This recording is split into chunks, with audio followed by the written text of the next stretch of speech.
Good morning student.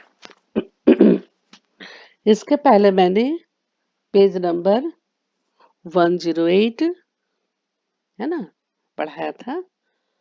109 में आधा हुआ था और आज कुछ बाकी रह गया था।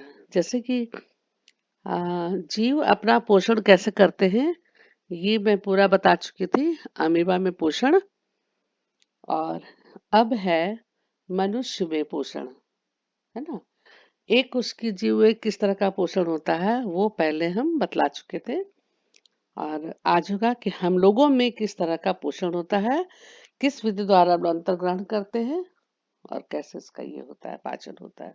ठीक है, तो आज हम लोग में किस तरह से होता है वो हम लोग पढ़ेंगे। तो सबसे पहले मनुष्य में पोषण, सबको पता है कि हम लोगों को ऊर्जा के लिए पोषण की आवश्यकता होती है। हम लोग बाहरी खाद्य स्रोत, तो बाहरी स्रोत से भोजन को अंतर्ग्रहण करते हैं, है ना। उसके फलस्वरूप हमें भोजन प्राप्त होता है और भोजन को अंतर्ग्रहण करते हैं। तो आहार नाल अंतर्ग्रहण जो हम करते हैं उसके लिए एक मेन नली होती है, काफी लंबी नली होती है जिसको हम लोग आहार नाल कहते हैं, है ना। आहार आहार बने फूड, फूड जाने वाला नली या खाद्य नली बोलते हैं, आहार नली बोलते हैं और एलिमेंट्री कैनाल बोलते हैं। इंग्लिश में एलिमेंट्री कैनाल बोलते हैं। तो आहार नाल मूल रूप से मुंह से लेकर गुदा तक विस्तृत एक लंबी नली होती है ना। मुंह से एनस तक विस्तृत एक लंबी नली है। 6.6 में हम इस नली के विभिन्न भागों को देखेंगे। जो हमारे भोजन हमारे शरीर में एक बार प्रविष्ट हो जाता है तो उसका क्या होता है, हम यहाँ इस प्रोसेस की चर्चा करेंगे, है ना। कि भोजन जब हम ले लेते हैं तो उसके बाद उसका क्या क्या प्रोसेस होता है। एक छोटा सा क्रियाकलाप है कि 1 ml मंड का घोल, मंड माने स्टार्च, स्टार्च का घोल 1% दो परख नली, दो टेस्ट ट्यूब ए और दूसरा बी टेस्ट ट्यूब में लेंगे। परख नली ए में 1 ml लार, लार सबको पता है कि लार कहाँ है, लार डालेंगे तथा दोनों परख नलियों को 20-30 मिनट तक शांत छोड़ देंगे। अब प्रत्येक परख नली में कुछ बूंद तनु आयोडीन की घोल डालेंगे। डाइल्यूट आयोडीन का घोल डालेंगे। तो किस परख नली में आपको रंग में परिवर्तन दिखाई दे रहा है? दोनों परख नलियों में मंड की उपस्थिति के बारे में क्या इंगित करता है? यह लार की मंड पर क्रिया के बारे में क्या दर्शाता है ना। लार की मंड पर जो क्रिया होती है वो क्या दर्शाता है, वो क्या होता है, आयोडीन डालने पर मंड जो है उसका कलर नीला या काला हो जाता है ना। उसकी क्रिया नीला या काला हो जाता है, वो मंड पर अभिक्रिया करता है। इसके बाद है हम लोगों का पाचन, मनुष्य का पाचन तंत्र, मानव पाचन तंत्र। हम तरह तरह के भोजन खाते हैं और भोजन उस नली से गुजरता है, गुजरना होता है। प्राकृतिक रूप से भोजन को एक प्रक्रम से गुजरना होता है जिससे वह उसी प्रकार के छोटे छोटे कणों में बदल जाता है। इसे हम दांतों से चबाकर पूरा कर लेते हैं क्योंकि आहार का स्तर बहुत कोमल होता है। भोजन को गीला किया जाता है ताकि उसका मार्ग आसान हो जाए। जब वो भोजन करते हैं तो भोजन को पहले ही हम छोटा टुकड़ा में पहले तोड़ के खाते हैं ना। पूरा खाना हम लोग एक बार खाते हैं नहीं।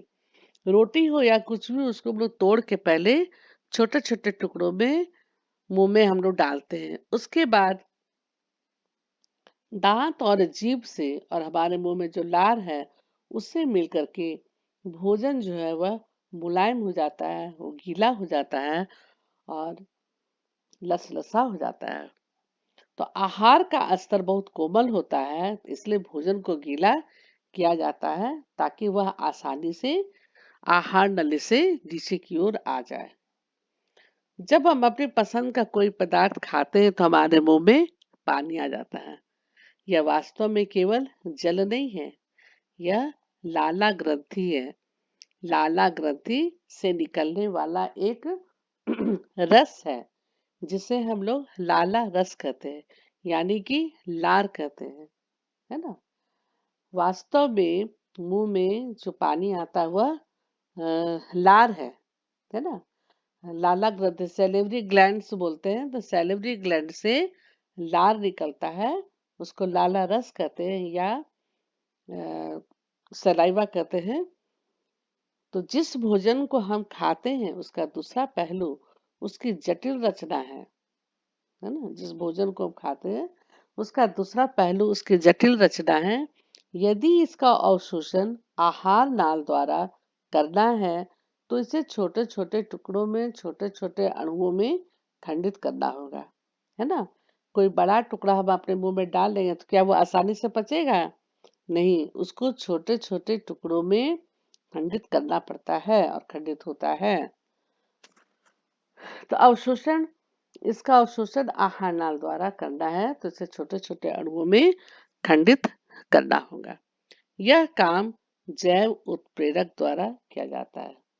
जैव उत्प्रेरक, उत्प्रेरक का काम है उस काम को बढ़ाना और तेजी से करना, है ना। तो छोटे छोटे टुकड़ों में खंडित करना एक जैव उत्प्रेरक द्वारा होता है जो कहलाता है एंजाइम्स। ये एंजाइम्स का काम है छोटे छोटे टुकड़ों में खंडित करना और किसी भी कार्य को, किसी भी प्रोसेस को थोड़ा तेजी से बढ़ा देना, ये एंजाइम का काम है। तो लार में भी एक एंजाइम है, लार में भी एक एंजाइम है जिसे लार एमाइलेज कहते हैं, है ना, जिसे एमाइलेज कहते हैं। यह मंड जटिल अणु को सरल शर्करा में खंडित कर देता है। यह मंड क्या करता है? जटिल अणु को सरल शर्करा में खंडित कर देता है। भोजन को चबाने के दौरान पेशीय जिह्वा भोजन को लार के साथ पूरी तरह मिला देती है। जब हम भोजन को चबाते हैं तो हमारा दांत, हमारा जीभ और हमारा मुंह में जो लार है वह भोजन को पूरी तरह से खंडित कर, छोटा कर और उसे मिला करके पूरा लसलसा और चिकना बना देता है ना। पूरा लार में पूरी तरह से मिला देती है। आहार नली के हर भाग में भोजन की नियमित रूप से गति उसके सही ढंग से प्रक्रमित होने के लिए आवश्यक है। ये आहार नाल हमारा यहाँ से शुरू होता है। ये देखिए जीभ है, मुंह में दांत है और यहाँ जब दांत, जीभ और लार से मिल करके भोजन मेरे मुख में ही छोटे छोटे टुकड़ों में और मुलायम हो जाते हैं, बढ़ जाते हैं, उसके बाद ये आहार नाल में भोजन पहुंचते हैं। ठीक है, ये है हमारा आहार नाल पूरा। इसके अंदर कई सारे अंग हैं, इसी के बीच कई सारे अंग हैं।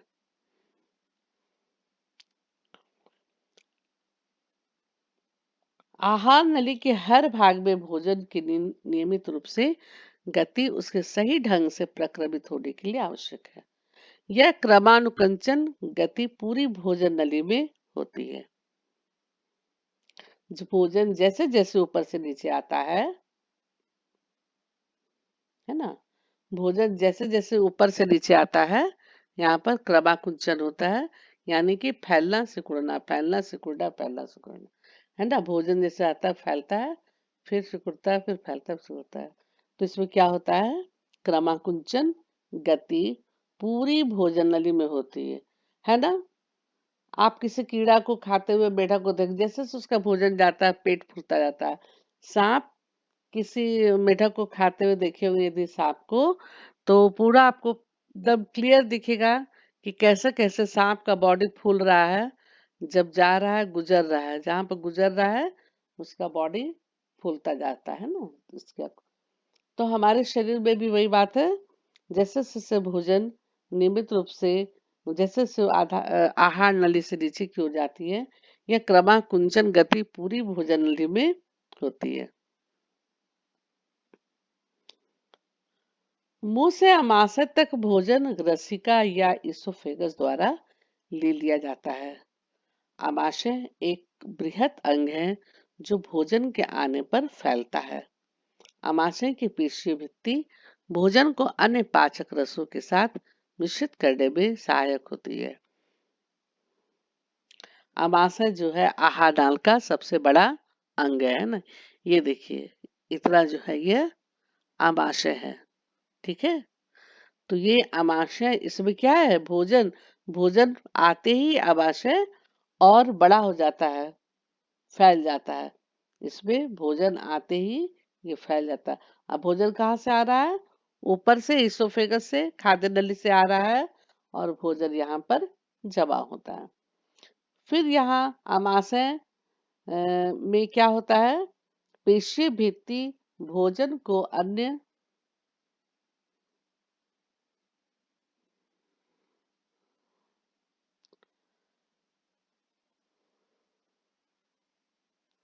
पेशीय भित्ति भोजन को अन्य पाचक रसों के साथ मिश्रित करने में सहायक होती है।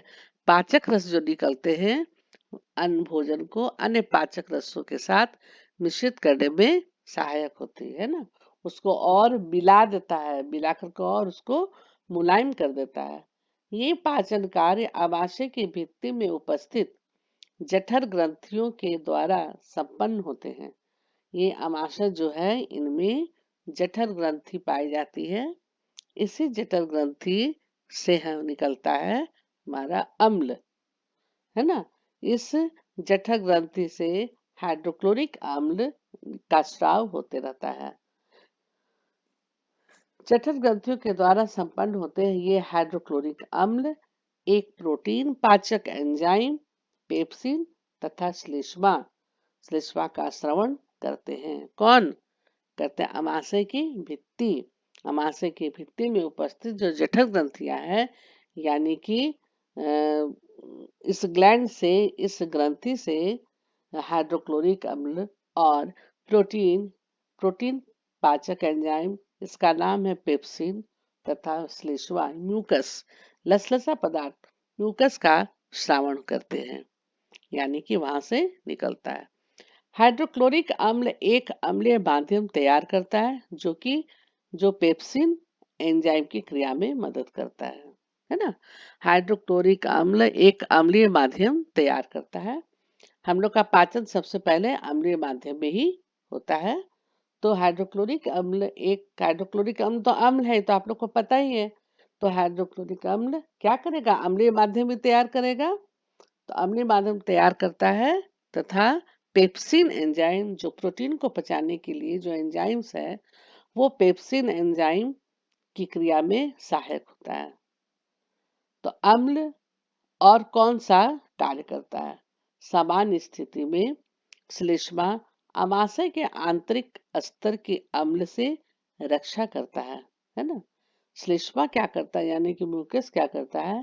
अमाशय के आंतरिक स्तर की अम्ल से रक्षा करता है। बहुत से वयस्कों को एसिडिटी अथवा अम्लता की शिकायत करते सुना होगा। क्या इसका संबंध उपरोक्त वर्णन विषय से है।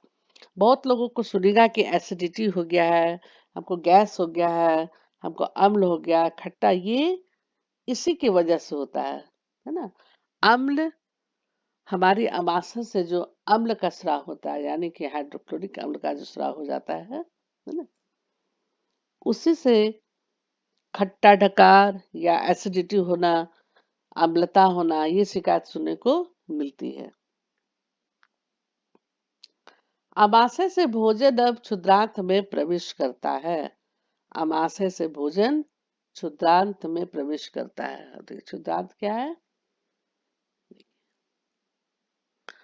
अमाशय से भोजन क्षुद्रांत यानी कि छोटी आंत में प्रवेश करता है। ये है छोटी आंत है और ये जो है यह बड़ी आंत है। ये है परिशेषिका। ये है चित्र, पहले हम आप लोग दिखला देते हैं तब ज्यादा अच्छा समझ में आएगा। ये हो गया खाद्य नली। ये ग्रसिका या एसोफेगस, ठीक यहाँ पर खाना पार होता है कंठ से, यहाँ पर लोग बोलते हैं ग्रसिका, एसोफेगस। ये हो गया अमाशय यानी कि स्टोमक। ये हो गया क्षुद्रांत यानी कि छोटी आंत। हाँ, क्षुद्रांत, छोटी आंत। यहाँ पर है पित्ताशय, पित्त की थैली, जहाँ पर पित्त का भंडारण था, पित्त इसमें जमा रहता है। ये पित्त की थैली है, इसमें पित्ताशय भरा रहता, पित्त भरा रहता है, तो इसलिए इसको पित्ताशय कहते हैं। गॉल ब्लैडर, गॉल ब्लैडर का नाम सुने होंगे आप लोग, तो यही है हमारा गॉल ब्लैडर, जो कि यकृत से ये लगा हुआ रहता है। यकृत और अमाशय के पास बीच में पित्ताशय की थैली रहती है। ये है यकृत, है ना, जिसको कहते हैं लिवर। लीवर समझ में आ गया होगा। ये हो गया लीवर। ये पित्ताशय यानी कि गॉल ब्लैडर। ये अमाशय यानी स्टोमक।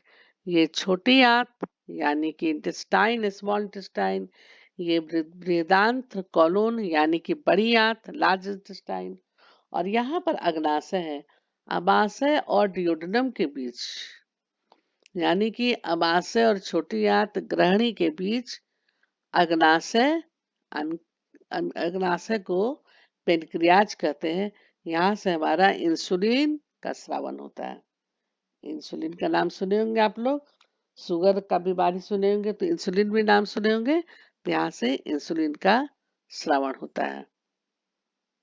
बहुत इंपॉर्टेंट है ये, अग्नाशय से निकलता है। और ये है परिशेषिका, अपेंडिक्स, इसको कहते हैं अपेंडिक्स। इसका हमारे शरीर में कोई जरूरत नहीं है, बल्कि ये क्या होता है, कभी कभी ये परिशिष्ट बड़ा हो जाता है और कुछ कभी घाव जैसा हो जाता है और पक जाता है, फूल जाता है, तो बहुत पेट में दर्द होता है।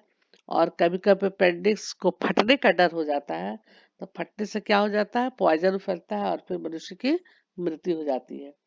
तो ऐसा भी क्या होता है, इस अपेंडिक्स को काट के हटा दिया जाता है, इसको सीधे रिमूव कर दिया जाता है ना। इसकी उतनी जरूरत नहीं है हमारे शरीर में, इसको काट के हटा देने से कोई प्रॉब्लम नहीं होता है, इसलिए इसे हटा दिया जाता है। और ये है बड़ी आंत, यहाँ पर है गुदा द्वार, जहाँ से मल का निष्कासन होता है ना। उत्सर्जन की क्रिया होती है, मल का निष्कासन होता है। ठीक है, तो ये तो हुआ मानव पाचन तंत्र का चित्र। ये इम्पोर्टेंट है, ये एग्जाम में आता ही आता है, इसलिए आप लोग इसको बना करके प्रैक्टिस कर लेंगे। हम्म। और चित्र बहुत कठिन तो है नहीं, एक लंबा आहार नाल बनाना है, अमाशय थोड़ा चौड़ा और बड़ा बनाना, बाकी इसे कुंडली नुमा बना के तैयार कर देना है, तो ये कठिन नहीं है। नाम सबका याद रखिएगा।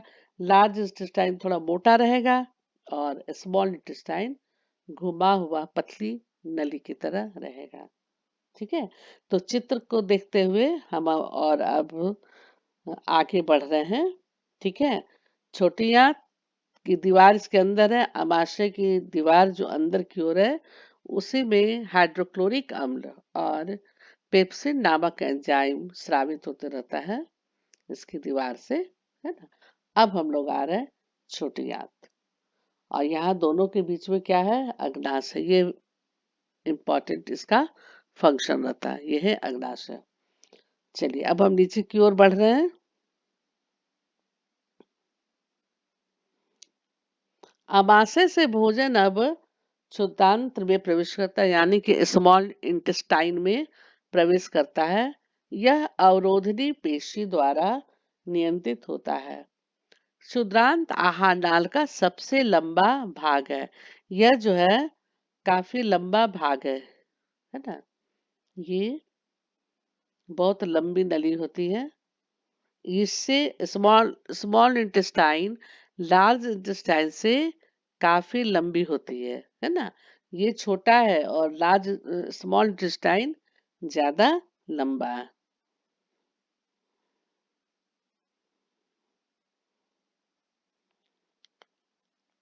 यह अत्यधिक कुंडलित होने के कारण यह संगत स्थान में अवस्थित होती है। विभिन्न जंतुओं में क्षुद्रांत की लंबाई उनके भोजन के प्रकार के अनुसार अलग अलग होती है। जैसे घास खाने वाले शाकाहारी जंतु का घास खाने वाले शाकाहारी जंतु का क्षुद्रांत जो है इंटेस्टाइन जो है वह लंबी होती है और मांस खाने वाले मांसाहारी जंतु की क्षुद्रांत छोटी होती है। क्यों होती है? घास खाने वाले पत्तियां खाने वाले जो शाकाहारी जंतु होते हैं उन्हें सेल्यूलोज पचाने के लिए लंबी इंटेस्टाइन की आवश्यकता होती है, क्योंकि घास और हरे पत्तों में क्या है? सेल्यूलोज। उससे सेल्यूलोज की मात्रा इतनी अधिक होती है कि उसको पचाने के लिए छोटे इंटेस्टाइन से नहीं हो पाता है।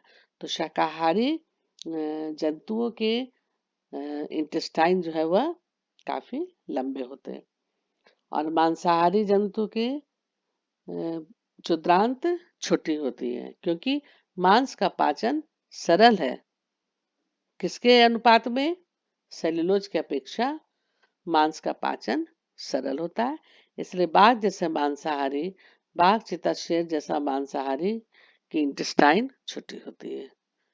ये भी नोट करने वाली बात है, जानने वाली बात है।